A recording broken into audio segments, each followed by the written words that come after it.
Anup Joshi. 6M मध्ये येण्याच्या अगोदर काय प्रॉब्लेम होते? Back pain, sugar. Back pain कधीपासून होतं? बॅक पेन 4 महिन्याच्या वर. 4 महिन्याच्या अगोदर. आणि शुगर तुम्हाला कधीपासून होतं? 1.5 वर्ष होतं. 1.5 वर्षापासून शुगर होतं. इथे येण्याच्या अगोदर शुगरची लेवल किती होती? 500च्या वर होते. 500च्या वर होती. ही कंटिन्यू शुगर तुमच्या 500च्या वरच असायची? वर असायचं. कंटिन्यू शुगर 500च्या वर असायची. आता तुम्ही इथं आल्यापासून रोज थेरपी घेतल्यापासून तुमची शुगर लेवल आता किती आहे?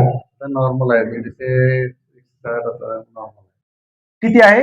150-160 असं नॉर्मल. 150-160च्या आसपास त्यांची शुगर लेवल आता इथं थेरपी घेतल्यापासून आहे. पण ज्या वेळेला त्यांना शुगर झाली 1.5 वर्षापासून त्यांची शुगर लेवल 500च्या वर होती. पण थेरपी घेतल्यापासून त्यांची शुगर लेवल किती झालेली आहे? 150 झालेली आहे. चांगलं आहे की वाईट आहे? एकदा जोरात टाळ्या वाजवा शिक्षणासाठी. मतलब इथं आल्यानंतर त्यांना शुगर वरती फायदा झालेला आहे. कमरेमध्ये तुम्हाला कंबरदुख होती, त्याच्यामध्ये काय फायदा झाला? कंबरदुखी कमी झालेला आहे. मतलब कमरेवरती सुद्धा प्रॉब्लेम त्यांना कंबर दुखत होती, त्याच्यामध्ये फायदा झालेला आहे. चांगला आहे की नाही चांगला आहे? एकदा 6M साठी जोरात टाळ्या वाजवा.